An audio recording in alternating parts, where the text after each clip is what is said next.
It's time to get the job. The next thing we're going to talk about is how to get the big kid job. So I'm not talking about just filling out an application to work at a Target or to work at a McDonald's. I'm talking about doing all of the right grown-up steps to get a real job.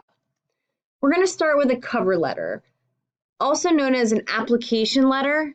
And this is a letter that you should put with your resume when you want to find a big kid job, you want to apply for a real grown-up job, and it shows the person who does the interviews that you are serious about getting this job.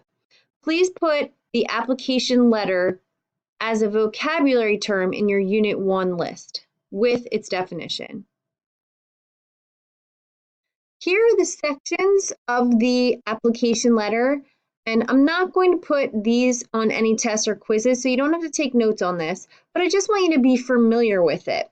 The first paragraph should tell the purpose of the letter, why are you writing it, and be specific. Tell whoever it is that is in charge exactly which position you want.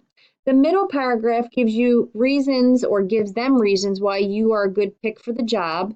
It shows that you have interest in the company, that you're really qualified, and then you want to list down all the experiences or classes that you've had that relate to the job. So let's just give an example. If you were trying to become a plumber, you would describe all of the types of classes you took with plumbing and all of the times that you worked with a plumber to learn about the job. The last paragraph, the closing paragraph, is the wrap-up. And it's a friendly yet assertive, meaning you want to be very clear with them. You want an interview. So it's your friendly way of saying, I think I'd be a good fit. Here's my phone number. Let me know when you'd like me to come in to sit down and talk to you about it because I really want this job. Connected with the application letter, you should include a resume. And a resume describes your experience, education, abilities, interests, and other information about you for you to get the job. It should stick to one page, and I'll show you in a few slides what each section of the resume should look like, but it should give all the information connected to the job. So again, if you're using the example of being a plumber, you don't want to include information about when you volunteered at an animal shelter because the two aren't really connected. You want to stick with experiences that are related to plumbing. You want to make it look professional, and that's why I always have everyone change the font on their projects and make sure that all of the colors are the same because you want it to look like you did everything in a professional, organized way, and you want to use nice paper, so not wrinkled paper with folds on it. You want to make sure that it's a nice clean sheet when you print it. Proofread it thoroughly. You should not be giving a resume to a person who could potentially be your boss if there's all kinds of spelling errors on it. The purpose of the resume tells the person who could be interviewing you who you are, what you can do, and what your special interests are. So the top part of the resume is your personal contact information, and then you should have a career objective. It's kind of like a career goal. The goal is to get the job, and we've talked about goals already in this class, so the resume has that right in the first page. Education then tells them where you've gone to school and what classes you've taken, and also extracurricular activities. So it is important that you do things that are connected to the job that you want. So I'll use another example. If you wanted to do something with senior citizens, then you might want to join a club at the high school that does connect students to events with senior citizens.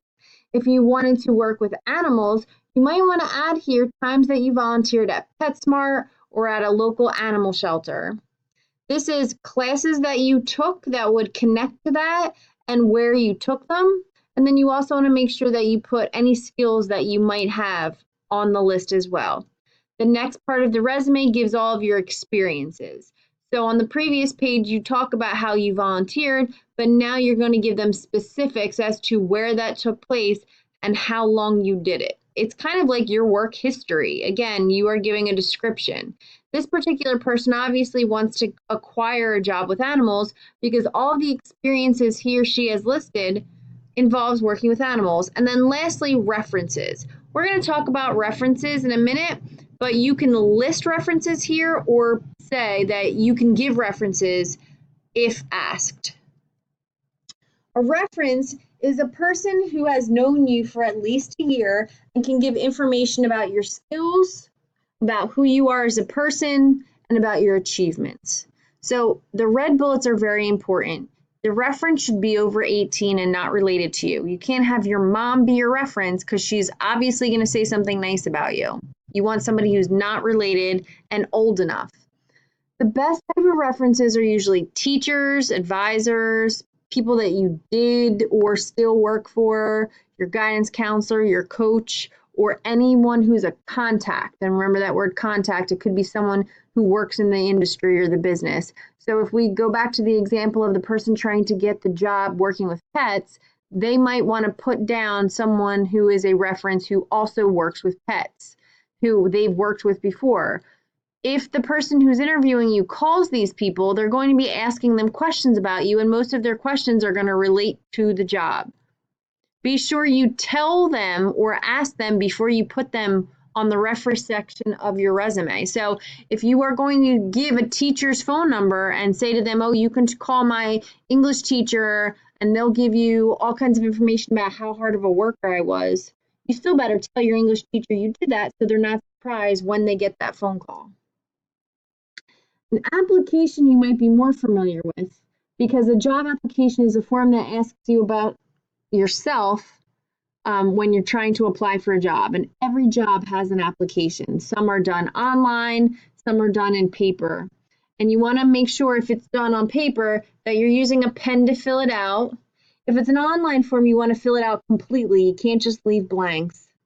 And if they say you have to submit it electronically, it has to be submitted electronically. Make sure you're writing down these blue terms. If you're completing an application on paper, you want to use dark black or dark blue. You do not want red or green. Fill in all the blanks.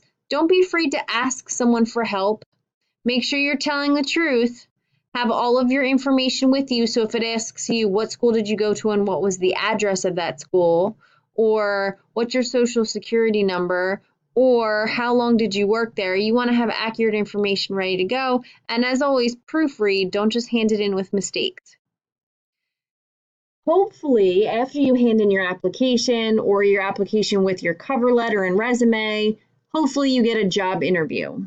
You've heard this term before, I'm sure. It's a face-to-face meeting with a potential employer to discuss a job opening. So you meet with someone who could be your boss, and you spend time preparing for a job interview by reading about the country or the company. Prepared to answer questions in an interview. Most of the questions that an interviewer will ask are what's called open-ended questions. So it means that the question is not going to be a, do you want the job? Yes or no. Or is it nice outside? Yes or no. Or are you a hard worker? Yes or no. It's going to be the type of question that asks you to have a conversation about yourself. So a question might be, why do you think you would be good for this job? Or how long do you think a job like this would fit you? Or what are your plans for when you actually get the job? And then you would have to answer in more of a paragraph form rather just a yes or no or a one-word answer. And the last thing you want to be prepared for in a job interview is to actually ask questions at the end as well. So you make sure that you arrive on time so you give a good impression. You want to dress appropriately. You definitely want to go alone. You don't want them to think that you always bring your friends or your family with you everywhere you go. Be prepared. Try to be as confident as you possibly can. Be polite. Don't just answer without thinking. You want to think first. Talk about how great you are. Be enthusiastic and look for cues. So if they look like they're getting excited about something you're saying, keep talking about it. And again, any of these can turn to questions. So if they are talking to you about your experience with animals and they look like they're getting excited about what you have to say, follow up with a question like, are there similar experiences like that here at this place? I really like working with certain animals. Are these types of animals going to be available for me to work with here? This way it shows that you're already picturing that you have the job and you want to make it fit. The last thing you want to be aware of when you go through an interviewing process is the follow-up. You're not being a pain in the neck if you contact the person who you interviewed with after the interview. So you want to call them and remind them of who you are. It could improve your chances of actually getting the job. Better yet, write a thank you letter. A thank you letter shows that you really appreciated the fact that they took the time to meet with you and to interview you.